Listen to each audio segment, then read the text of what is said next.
Hello friends, स्वागत करता हूं अपने यूट्यूब चैनल वीके जी क्लासेज में। जी हाँ दोस्तों, आज की वीडियो में देखेंगे क्लास 12 का मोस्ट इम्पोर्टेंट क्वेश्चन। ठीक है दोस्तों, हिंदी का है। ठीक है दोस्तों, मोस्ट इम्पोर्टेंट क्वेश्चन है जो 2009 से लेकर 2022 तक पूछा गया सवाल है और मोस्ट इम्पोर्टेंट है और प्लस में मॉडल सेट है। ठीक है दोस्तों, चलिए अपने वीडियो को स्टार्ट करता हूँ। स्टार्ट करने के पहले आप लोग से अनुरोध है कि अगर वीडियो चैनल पर नए हैं तो चैनल को सब्सक्राइब कीजिएगा और वीडियो को लाइक कीजिएगा और दोस्तों का ज़्यादा शेयर कीजिएगा। ठीक है दोस्तों, चलिए अपने क्वेश्चन की तरफ पढ़ते हैं। चलिए फर्स्ट क्वेश्चन है, ठीक है दोस्तों, यानी कि देखिए पहला ही क्वेश्चन बोर्ड मॉडल है। ठीक है दोस्तों, कहा है क्या है दोस्तों, बोर्ड मॉडल है। कह रहा है कि लेखक बाल कृष्ण भट्ट, देखिए देखिए देखिए दोस्तों, इसमें आप लोगों को 100 ऑब्जेक्टिव मिलेगा। ठीक है दोस्तों, इसमें केवल क्या करना है, 50 को ही रंगना है। ठीक है दोस्तों, क्या करना है, 50 को ही रंगना है। तो इसलिए आप लोगों को जो आसान लगेगा उसी को कलर करना है। ठीक है दोस्तों, उसी को क्या करना है, कलर करना है।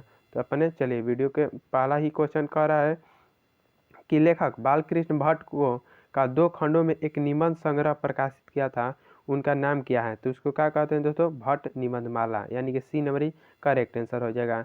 चलिए अगले क्वेश्चन की तरफ बढ़ते हैं। कह रहा है कि बालकृष्ण भट्ट के पिता का नाम क्या था। तो बेनी प्रसाद भट्ट था। बेनी प्रसाद भट्ट किस में है दोस्तों, बी नंबर राइट आंसर हो जाएगा। अगले क्वेश्चन की तरफ बढ़ते हैं। कह रहा है कि बालकृष्ण भट्ट किस युग के साहित्यकार थे। ठीक है दोस्तों, किस युग के साहित्यकार थे दोस्तों, भारतेंदु युग। ठीक है दोस्तों, युग पूछा है तो भारतेंदु युग, अगर काल पूछता तो आधुनिक काल। ठीक है दोस्तों, कौन सा काल हो जाता, आधुनिक काल। ठीक है ना। चलिए अगले क्वेश्चन की तरफ बढ़ते हैं। 4 नंबर क्वेश्चन है कि सुखमय जीवन किस किस लेखक की रचना है। ठीक है दोस्तों, ये भी देखिए जो बोर्ड मॉडल क्वेश्चन है ना, उसको हाईलाइटेड कर दिया हूँ। ठीक है दोस्तों, इसमें 99% आप लोगों को चांस बनता है। ठीक है ना दोस्तों, तो 4 का करेक्ट आंसर चंद्रधर शर्मा गुलेरी है। ठीक है दोस्तों, ये क्या लिखे थे दोस्तों, उसने कहा था लिखे थे। ठीक है दोस्तों, उसी में कहा क्या, उसने कहा था। ठीक है दोस्तों, उसने कहा था। चलिए अगले क्वेश्चन की तरफ बढ़ते हैं। 5 नंबर क्वेश्चन है कि बातचीत शीर्षक निबंध के निबंधकार का नाम कौन है दोस्तों, बालकृष्ण भट्ट है। ठीक है दोस्तों, अगले क्वेश्चन की तरफ बढ़ते हैं। उसने कहा था किस प्रकार की कहानी है, तो कर्म प्रधान कहानी है। ठीक है दोस्तों, कर्म प्रधान कहानी है, ए नवरीज राइट आंसर हो जाएगा। अगला क्वेश्चन है कि लाहना सी की गोली कहाँ लगी थी। ठीक है दोस्तों, ये भी मोस्ट इंपॉर्टेंट क्वेश्चन है, जो मोस्ट है उस पर हाईलाइटेड कर दिया हूँ। ठीक है दोस्तों, वही कह रहा है कि लाहना सी की गोली कहाँ लगी थी दोस्तों, तो जांग में लगी थी, यानी कि सी नवरीज करेक्ट आंसर हो जाएगा। अगले क्वेश्चन की तरफ बढ़ते हैं। 8 नंबर क्वेश्चन है कि उसने कहा था। ठीक है दोस्तों, उसने कहा था शीर्षक के रचयिता कौन है। ठीक है दोस्तों, उसने कहा था शीर्षक के रचयिता कौन है दोस्तों, तो चंद्रधर शर्मा गुलेरी है। ठीक है दोस्तों, चंद्रधर शर्मा गुलेरी है। अगले क्वेश्चन की तरफ बढ़ते हैं। 9 नंबर क्वेश्चन की चंद्रधर शर्मा गुलेरी का मूल निवास कहाँ था। ठीक है दोस्तों, तो गुलेरी का कौन सा था, गुलेर कांगड़ हिमाचल प्रदेश में, गुलेर कांगड़ा हिमाचल प्रदेश में। ठीक है दोस्तों, यानी कि डी नंबर राइट आंसर हो जाएगा। चलिए अगले क्वेश्चन की तरफ बढ़ते हैं। 10 नंबर क्वेश्चन है कि जयप्रकाश नारायण की शिक्षा प्राप्त करने के लिए अमेरिका कब गए थे। देखिए बोर्ड मॉडल क्वेश्चन है। ठीक है दोस्तों, बोर्ड मॉडल क्वेश्चन है क्योंकि 2009 से लेकर 2022 तक जितना भी पूछा गया है उसमें अब हम कलेक्ट करके इसमें इस सेट में आप लोगों 100 ऑब्जेक्टिव बनाया है। ठीक है दोस्तों, तो कह रहा है कि जयप्रकाश नारायण की शिक्षा प्राप्त करने के लिए अमेरिका कब गए थे दोस्तों, 1922 में। ठीक है दोस्तों, 1922 में। अगले क्वेश्चन की तरफ बढ़ते हैं। संपूर्ण क्रांति वाला पाठ भाषण के रूप में गांधी मैदान में जेपी ने कब दिया था, तो 5 जून 1974 में दिए थे। कब दिए थे, और जेपी यानी कि जयप्रकाश नारायण। ठीक है दोस्तों, जयप्रकाश नारायण। ठीक है दोस्तों, इनका बचपन का नाम देखिए, बचपन का नाम था बाउल। ठीक है दोस्तों, उसके बाद आया क्या, जेपी के बाद आया क्या दोस्तों, जयप्रकाश नारायण। ठीक है दोस्तों,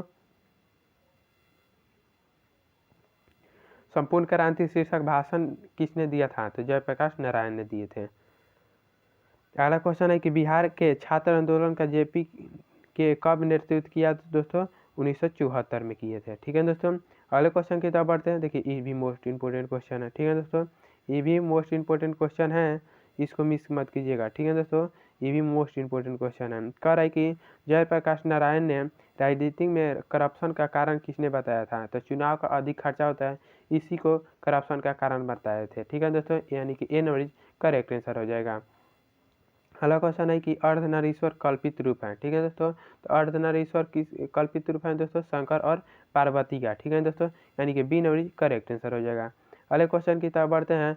किस पाठ में कहा गया है कि जिस पुरुष में नारीत्व नहीं वह अपूर्ण है, ठीक है दोस्तों। ये क्वेश्चन जो है ना, ये क्वेश्चन आप लोगों को क्या करने में आता है दोस्तों? इसको सब प्रसंग व्याख्या में भी आता है, ठीक है दोस्तों। इसको कर सकते हैं, जो चैप्टर पढ़े होंगे अर्धनारीश्वर तो वह कर सकते हैं, ठीक है दोस्तों। ये भी मोस्ट इंपोर्टेंट क्वेश्चन है सब प्रसंग व्याख्या के लिए। ऐसे कि तो शॉर्ट क्वेश्चन है, तो इसका करेक्ट आंसर अर्धनारीश्वर हो जाएगा, ठीक है दोस्तों, यानी कि बी नंबर करेक्ट आंसर हो जाएगा। चलिए अगले क्वेश्चन की तरफ बढ़ते हैं। कराई कि नामधारी से दिनकर की पहली कविता किस वर्ष पर प्रकाशित हुई थी? मोस्ट इंपोर्टेंट क्वेश्चन है, ठीक है दोस्तों, मोस्ट इंपोर्टेंट क्वेश्चन है। तो इसका करेक्ट आंसर कब क्या हो जाएगा दोस्तों? तो 17 का correct answer B number right answer हो जाएगा, 1925, ठीक है दोस्तों, बी नंबर करेक्ट आंसर हो जाएगा। अगर चैनल पर नए हैं दोस्तों, चैनल को सब्सक्राइब कीजिएगा, वीडियो को लाइक कीजिएगा और दोस्तों का ज़्यादा शेयर कीजिएगा, ठीक है दोस्तों। इसी तरह अगला क्वेश्चन है कि रोज शीर्षक कहानी के कहानीकार कौन है, ठीक है दोस्तों। तो सच्चिदानंद हीरानंद वात्स्यन अगे, ठीक है दोस्तों, इनका पूरा नाम है, ठीक है दोस्तों। अगर आगे भी दे देता है, कभी भी वात्स्यन भी दे देता है ऑप्शन में, तो इसको मिस मत कीजिएगा, ठीक है दोस्तों। कभी भी पूछ सकता है कि आगे का पूरा नाम, तो सच्चिदानंद हीरानंद वात्स्यन अगे, ठीक है दोस्तों। चलिए अगले क्वेश्चन की तरफ बढ़ते हैं। कराई कि आगे के पूरा नाम देखिए, वही अगला क्वेश्चन आ ही गया, तो सच्चिदानंद हीरानंद वात्स्यन अगे, ठीक है दोस्तों। चलिए अगले क्वेश्चन की तरफ बढ़ते हैं। मोस्ट इंपोर्टेंट क्वेश्चन है 20 नंबर का है कि जैन धर्म का वह संप्रदाय जो वस्त्रहीन जीवनचर्या स्वीकार करता है उसको क्या कहते हैं, ठीक है। देखा है दोस्तों, इंपॉर्टेंट क्वेश्चन है, इसको मिस मत कीजिएगा। तो इसको क्या कहते हैं दोस्तों? दिगंबर कहते हैं, ठीक है दोस्तों। क्या कहते हैं दोस्तों? दिगंबर, यानी कि सी नंबर करेक्ट आंसर हो जाएगा। अगला क्वेश्चन है कि शेखर एक जीवन नामक उपन्यास कितने भागों में बांटा गया है? और मोस्ट इंपोर्टेंट क्वेश्चन है, ठीक है दोस्तों, मोस्ट इंपोर्टेंट क्वेश्चन है क्योंकि इसमें बोर्ड मॉडल किया गया है, ठीक है दोस्तों। तो यानी कि 21 का करेक्ट आंसर क्या हो जाएगा दोस्तों? डी नंबर राइट आंसर हो जाएगा, 2 भागों में बांटा गया है। अगले क्वेश्चन की तरफ बढ़ते हैं। कराई कि किस पाठ में आया है कि 3 बज गए, 4 बज गए, 11 बज गए, यानी कि ठीक है दोस्तों, तो रोज के चैप्टर में आए थे, ठीक है दोस्तों। रोज के रचयिता कौन थे दोस्तों? तो हीरानंद वात्स्यन अगे, ठीक है दोस्तों। चलिए अगले क्वेश्चन की तरफ बढ़ते हैं। कराई कि किस पाठ की युक्ति है विपत्तियां व्यक्ति को पूर्ण बनाने वाली होती हैं, ठीक है दोस्तों, कौन सा चैप्टर से आया है? तो 23 का करेक्ट आंसर हो जाएगा बी नंबर राइट आंसर, एक लेख और पत्र, ठीक है दोस्तों। इनका लेखक कौन है दोस्तों? भगत सिंह है, ठीक है दोस्तों, कौन है दोस्तों? भगत सिंह है। चलिए अगले क्वेश्चन की तरफ बढ़ते हैं। हाल वही क्वेश्चन है कि एक लेख और एक पत्र शीर्षक पाठ के लेखक कौन है दोस्तों? भगत सिंह है, ठीक है दोस्तों। चलिए अगले क्वेश्चन की तरफ बढ़ते हैं। वो सादा नीरा निबंध के निबंधकार का नाम क्या है दोस्तों? तो 25 का करेक्ट आंसर क्या आ जाएगा दोस्तों? वो जगदीश चंद्र माथुर, ठीक है दोस्तों, जगदीश चंद्र माथुर, यानी कि ए नंबर करेक्ट आंसर हो जाएगा। अगले क्वेश्चन की तरफ बढ़ते हैं। चौर कैसा ताल है, ठीक है दोस्तों? उथले चौड़े लबालब गहरे, ठीक है दोस्तों। तो 26 का करेक्ट आंसर क्या हो जाएगा दोस्तों? ए नो राइट आंसर उथल है, ठीक है दोस्तों। सिपाही की माँ, ठीक है दोस्तों, निम्नलिखित में कौन सी है, ठीक है दोस्तों। तो सिपाही की माँ कौन है दोस्तों? विष्णु, ठीक है दोस्तों, विष्णु है, यानी कि बी नंबर करेक्ट आंसर हो जाएगा, बी नंबर करेक्ट आंसर हो जाएगा। अगले क्वेश्चन की तरफ बढ़ते हैं। कह रहा है कि मोहन राकेश के बचपन का क्या नाम था दोस्तों? तो मदन मोहन गुगलानी, ठीक है दोस्तों, ए नंबर करेक्ट आंसर हो जाएगा। अगला क्वेश्चन है कि परगीत और समाज, ठीक है दोस्तों, परगीत और समाज शीर्षक निबंध किस पुस्तक से लिया गया है दोस्तों? ठीक है दोस्तों, जो परगीत और समाज है ना, किस निबंध के पुस्तक से लिया गया है? तो 29 का करेक्ट आंसर हो जाएगा आप लोगों को, ए नंबर राइट आंसर वाद विवाद समाज से। क्या है दोस्तों? वाद विवाद समाज से, यानी कि सॉरी ए नंबर करेक्ट आंसर हो जाएगा। क्या है दोस्तों? ए नंबर करेक्ट आंसर हो जाएगा, ठीक है दोस्तों। अगले क्वेश्चन की तरफ बढ़ते हैं। जूठन क्या है, ठीक है दोस्तों, जूठन क्या है दोस्तों? रेखा चित्र कहानी है, सब चीज़ आत्मकथा है। क्या है दोस्तों? आत्मकथा है। चलिए अगले क्वेश्चन की तरफ बढ़ते हैं। कह रहा है कि मलयाज के किस विषय में एमए किए थे, ठीक है दोस्तों? हिंदी, अंग्रेजी, बांग्ला, उर्दू, तो किस विषय में एमए किए थे दोस्तों? तो 31 का correct answer B no right answer हो जाएगा, ठीक है दोस्तों, अंग्रेजी में किए थे। अगला क्वेश्चन है कि हंसते हुए मेरा अकेलापन के लेखक कौन है दोस्तों? हंसते हुए मेरा अकेलापन के लेखक कौन है दोस्तों? तो 32 का correct answer B right answer हो जाएगा। अगले क्वेश्चन की तरफ बढ़ते हैं। किस चैप्टर में आया है कि जहाँ भय है वहाँ मेधा नहीं हो सकती है? तो शिक्षा चैप्टर में आया था। ठीक है दोस्तों, शिक्षा चैप्टर में आया था, यानी कि डी करेक्ट आंसर हो जाएगा। चलिए अगले क्वेश्चन की तरफ बढ़ते हैं।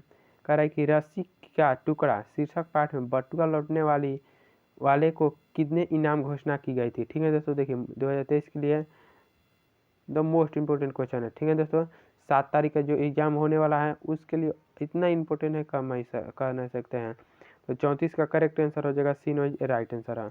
क्या हो जाएगा दोस्तों? सी राइट आंसर हो जाएगा। इसका करेक्ट आंसर क्या हो जाएगा दोस्तों? सी 20 फ्रैंक। अगला क्वेश्चन है कि जायसी किस शाखा के कवि है? ठीक है दोस्तों, जायसी है ना किस शाखा के कवि हैं दोस्तों? तो प्रेम मार्गी कवि के हैं। ठीक है दोस्तों, यानी कि बी करेक्ट आंसर हो जाएगा।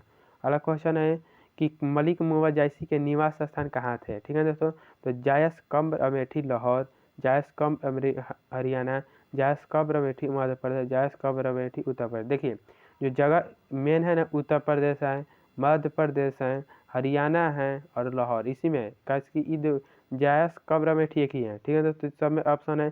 तो 36 का करेक्ट आंसर क्या हो जाएगा दोस्तों? डी राइट आंसर हो जाएगा। ठीक है दोस्तों, डी राइट आंसर हो जाएगा। अगले क्वेश्चन की तरफ बढ़ते हैं। कह रहा है कि मलिक मुहम्मद जायसी के गुरु कौन थे? ठीक है दोस्तों, मलिक मुहम्मद जायसी के गुरु कौन थे दोस्तों? नरहरिदास से सनातन रामानंद सूफी संत मोहिदी। बताइए। तो 37 का करेक्ट आंसर हो जाएगा सी राइट आंसर, सूफी संत मोहिदी। ठीक है दोस्तों, देखिए इन भी मोस्ट इंपोर्टेंट क्वेश्चन है। ठीक है दोस्तों, इसको जो बोर्ड मॉडल हाईलाइटेड कर दिया उसको मिस मत कीजिएगा। ठीक है दोस्तों, क्योंकि बहुत मशक्क़त के साथ यह क्वेश्चन तैयार किया हूँ। अगला क्वेश्चन है कि किसने सूरदास से कहा सूर है कि ऐसे खिखियाता काहे हो, कछु भगावत लीला वर्णन करो? यानी कि इनके कौन सा गुरु कहे थे दोस्तों? तो 38 का करेक्ट आंसर क्या हो जाएगा दोस्तों? ए राइट आंसर हो जाएगा, गुरु वल्लभाचार्य। ठीक है दोस्तों, अगले क्वेश्चन की तरफ बढ़ते हैं। ये ग्रामर से ही क्वेश्चन है। आ है, ठीक है दोस्तों, दीर्घ ई है और दुर्ग उ है। क्या है दोस्तों? यानी कि दीर्घ स्वर है। ठीक है दोस्तों, दीर्घ स्वर है, यानी कि सी करेक्ट आंसर हो जाएगा। ये भी मोस्ट इंपोर्टेंट क्वेश्चन है। ठीक है दोस्तों, मोस्ट इंपोर्टेंट क्वेश्चन है। अपने पैरों पर खड़ा होने का अर्थ क्या होता है? ठीक है दोस्तों, अपने पैरों पर खड़ा होने का अर्थ क्या होता है दोस्तों? स्वावलंबी होना। ठीक है दोस्तों, क्या होना दोस्तों? स्वावलंबी होना। चलिए अगले क्वेश्चन की तरफ बढ़ते हैं।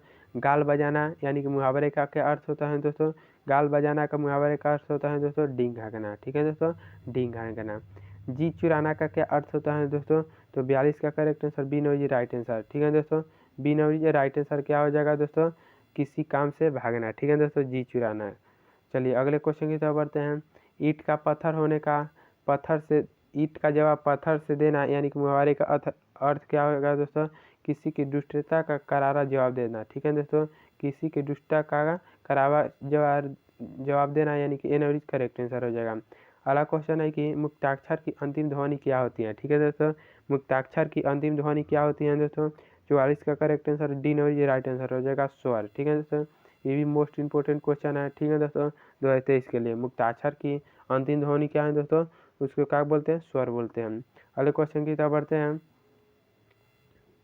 करें कि अनुस्वार की ध्वनि प्रकट करने के लिपि के ऊपर क्या लगाया जाता है? ठीक है दोस्तों, तो अनुस्वार के ध्वनि को प्रकट करने के लिए कौन सी लिपि के चिन्ह लगाया जाता है?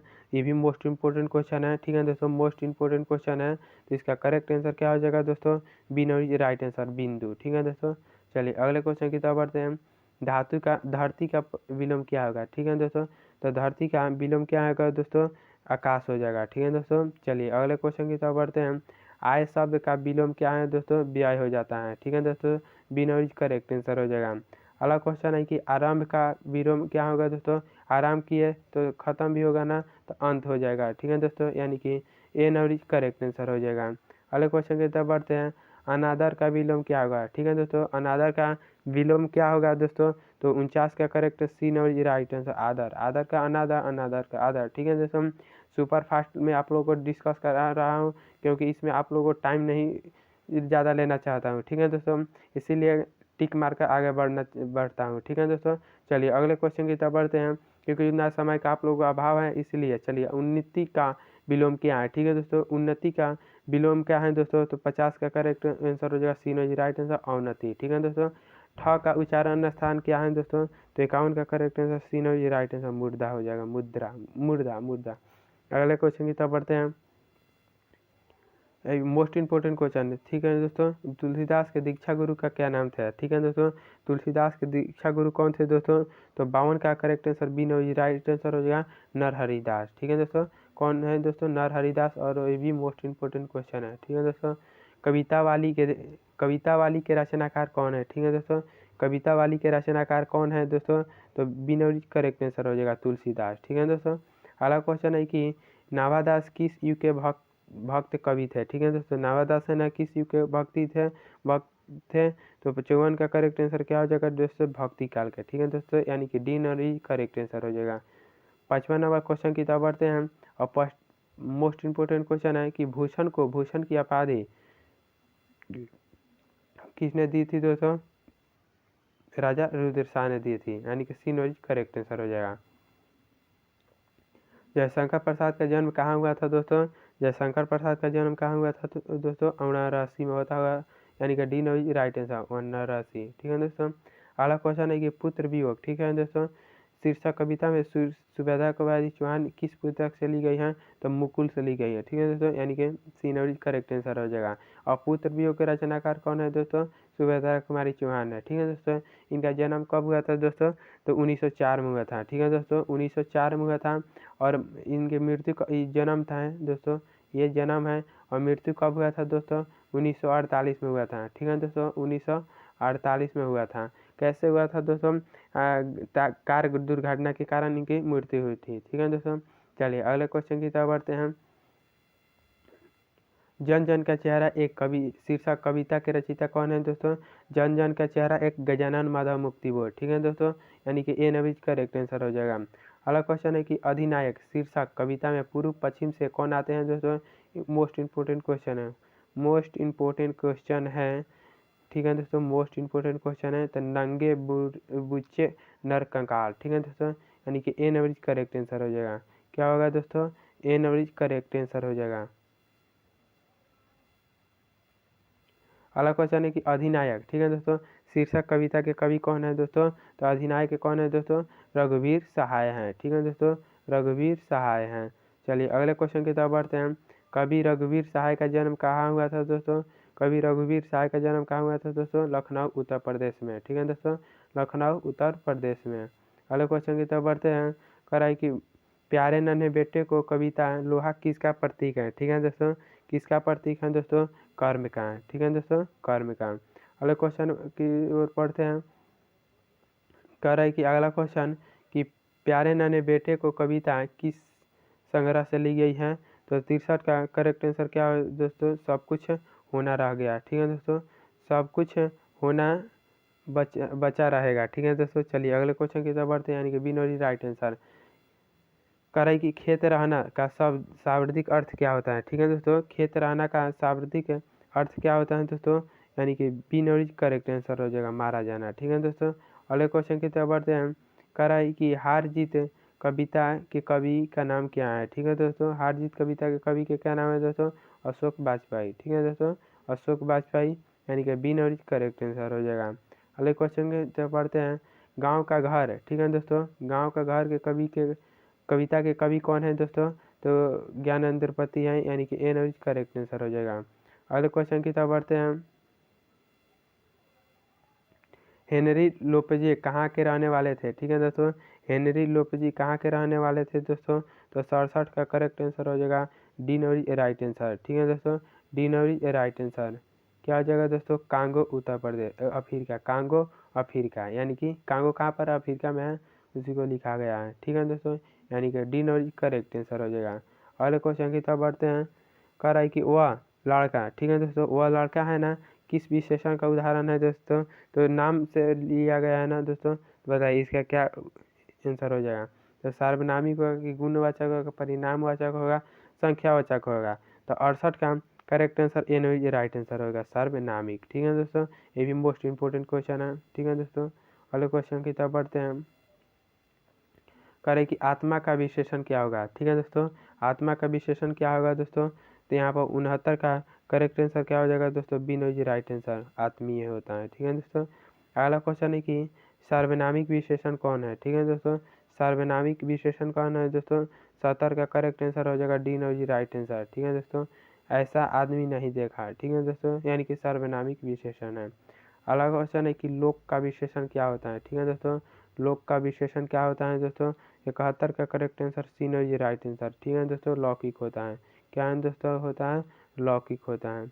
अगला क्वेश्चन है कि ये भी मोस्ट इम्पोर्टेंट क्वेश्चन है 2023 के लिए। ठीक है दोस्तों, ये भी मोस्ट इम्पोर्टेंट क्वेश्चन है 2023 के लिए। अगला कह रहा है कि निर्माण शब्द कौन सा लिंग है। ठीक है दोस्तों, निर्माण शब्द कौन सा लिंग है, तो 72 का करेक्ट आंसर सी नो जी राइट आंसर हो जाएगा। क्या होगा दोस्तों, निर्माण है पुल्लिंग। जू, जू कौन सा लिंग है दोस्तों, जू जो कपाल में होता है ना दोस्तों, उसी को क्या बोलते हैं, जू। तो क्या है दोस्तों, 73 का करेक्ट आंसर हो जाएगा सी नो जी राइट आंसर, स्त्रीलिंग। जू क्या है दोस्तों, स्त्रीलिंग है। चलिए अगले क्वेश्चन की तरफ बढ़ते हैं। करे कि जल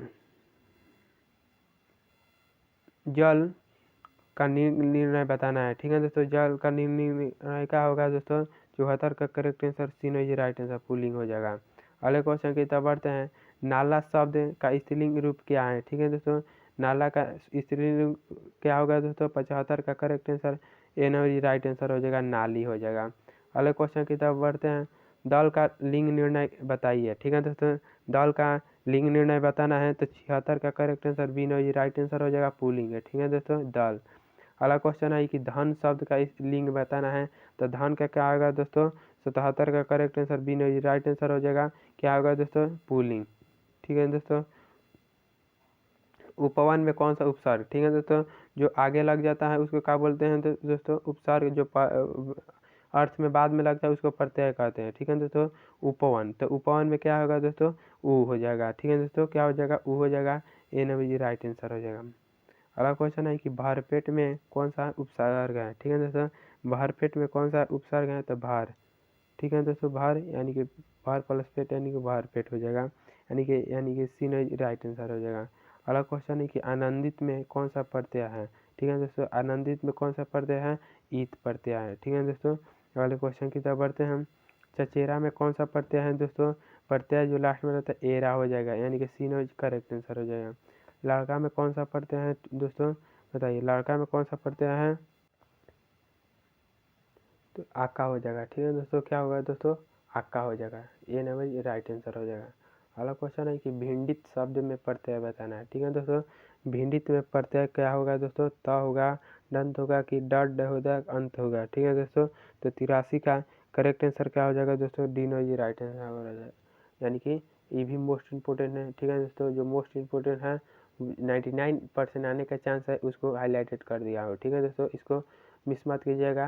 अगर चैनल पर नए हो तो चैनल को सब्सक्राइब करके वीडियो को लाइक कीजिएगा, दोस्तों का ज़्यादा शेयर कीजिएगा। ठीक है दोस्तों, चलिए अगले क्वेश्चन की तरफ बढ़ते हैं। 84 नंबर है। ठीक है दोस्तों, कि आम शब्द क्या है। ठीक है दोस्तों, आम शब्द क्या है दोस्तों, बताना है, स्त्रीलिंग है कि पुल्लिंग है कि उभयलिंग है कि क्या है। आम है दोस्तों, पुल्लिंग है। ठीक है दोस्तों, अगले क्वेश्चन की तरफ बढ़ते हैं। 85 नंबर है कि चक्रपाणी में कौन सा समास है। ठीक है दोस्तों, तो चक्रपाणी में कौन सा समास है, देखिए कौन जोड़ा आता है ना, जोड़ा देखिए दाल रोटी लोटा छिपा सब आता है ना, ये हो जाएगा द्वंद, तो चक्रपाणी भी नहीं होगा, तत्पुरुष भी नहीं होगा, द्विगु में यानी कि संख्यावाचक में होता है, यानी कि चक्रपाणी क्या होगा दोस्तों, बहुब्रीहि हो जाएगा। ठीक है दोस्तों, एन करेक्ट आंसर। कमल का परिवाची शब्द बताना है। ठीक है दोस्तों, कमल का परिवाची शब्द क्या होगा दोस्तों, तो 86 का correct answer N right answer हो जाएगा, सरोज हो जाता है। अगला क्वेश्चन कि अरण्य का पर्यायवाची शब्द क्या होगा। ठीक है दोस्तों, अरण्य का पर्यायवाची शब्द क्या होगा, विपिन, बपू, रश्मि, विपट। ठीक है दोस्तों, बताना है, तो 87 का करेक्ट आंसर हो जाएगा एन राइट आंसर, विपिन। अगले क्वेश्चन की तरफ बढ़ते हैं। बादल का पर्यायवाची शब्द बताना है। ठीक है दोस्तों, बादल का क्या होगा, मेघ होगा, जलधर होगा, जलद होगा, यानी कि उपयुक्त सभी होगा, डी नो जी राइट आंसर हो जाएगा। अगला क्वेश्चन है कि कमल का पर्यायवाची शब्द बताना है। कमल का पर्यायवाची शब्द नहीं है। ठीक है दोस्तों, कौन नहीं है, निरिधि, पंकज, सरोज और पुंडरीक बताना है, इसमें कौन सा हो जाएगा, तो 89 का करेक्ट आंसर क्या होगा दोस्तों? ए नंबर जी राइट आंसर निरिधि। अलग क्वेश्चन की तरफ बढ़ते हैं। जो बहुत बोलता है उसे एक शब्द में क्या बोलते हैं? ठीक है दोस्तों, वाचाल बोलते हैं। ठीक है दोस्तों, क्या बोलते हैं? वाचाल बोलते हैं, यानी कि ए नंबर करेक्ट आंसर हो जाएगा। अगला क्वेश्चन है कि मिर्ग जैसे 91 नंबर क्वेश्चन है। ठीक है दोस्तों, मिर्ग जैसे नेत्र वाली को क्या बोलते हैं? क्या बोलते हैं दोस्तों? मिर्ग नैनी।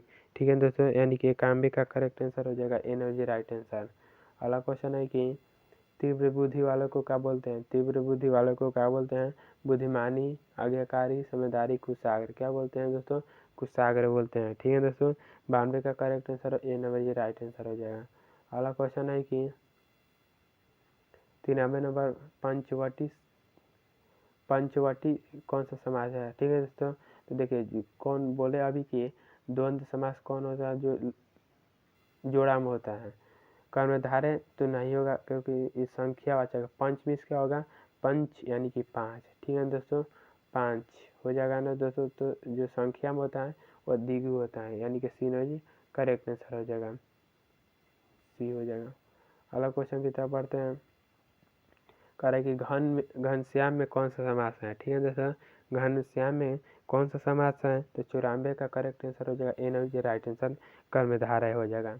अगला क्वेश्चन है कि जितेंद्रिय में कौन सा समास है? ठीक है दोस्तों, जितेंद्रिय में कौन सा समास है? तो 85 का करेक्ट आंसर हो जाएगा, 95 का करेक्ट आंसर हो जाएगा बी नंबर राइट आंसर। क्या होगा दोस्तों?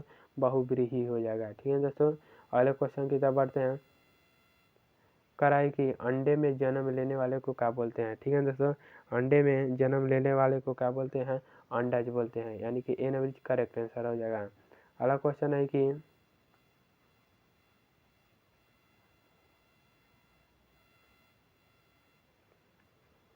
97 नंबर क्वेश्चन कि राजेंद्र का संधि विच्छेद बताना है। ठीक है दोस्तों, राजेंद्र का संधि विच्छेद क्या होगा? राज प्लस इंद्र हो जाएगा। ठीक है दोस्तों, यानी कि ए नंबर राइट आंसर हो जाएगा।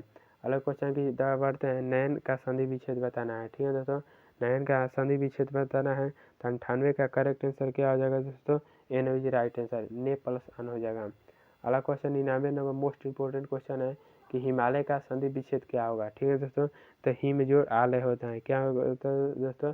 हिमजोड़ आलय होता है, यानी कि ए नंबर राइट आंसर हो जाएगा। ठीक है दोस्तों, यह रहा आप लोगों का मोस्ट इंपोर्टेंट क्वेश्चन और लास्ट क्वेश्चन। ठीक है दोस्तों, कवर्ग, इसमें से एक मोस्ट इंपोर्टेंट क्वेश्चन आ जाएगा। ठीक है दोस्तों, चवर्ग, कवर्ग, चवर्ग, टवर्ग, तवर्ग, पवर्ग। ठीक है दोस्तों, इस सभी को क्या बोलते हैं? ठीक है दोस्तों, इन सभी को क्या बोला जाता है? कौन सा व्यंजन बोला जाता है? ठीक है दोस्तों, तो बताना है। स्पर्श ऊष्म व्यंजन, अंतस्थ व्यंजन, संयुक्त व्यंजन, स्पर्श व्यंजन। क्या है दोस्तों? स्पर्श व्यंजन। ठीक है दोस्तों, इनको क्या बोला जाता है? स्पर्श व्यंजन। ठीक है दोस्तों, यानी कि डी नंबर राइट आंसर हो जाएगा। क्या होगा दोस्तों? डी नंबर राइट आंसर हो जाएगा। ठीक है दोस्तों, ये रहा आप लोगों का मोस्ट इंपोर्टेंट क्वेश्चन 100। ठीक है दोस्तों, तो अगर चैनल पर नया है तो चैनल को सब्सक्राइब कर दीजिएगा, वीडियो को लाइक कीजिएगा और दोस्तों के ज़्यादा शेयर कीजिएगा। ठीक है दोस्तों, चलिए मिलते हैं नेक्स्ट वीडियो में। Thanks for watching video.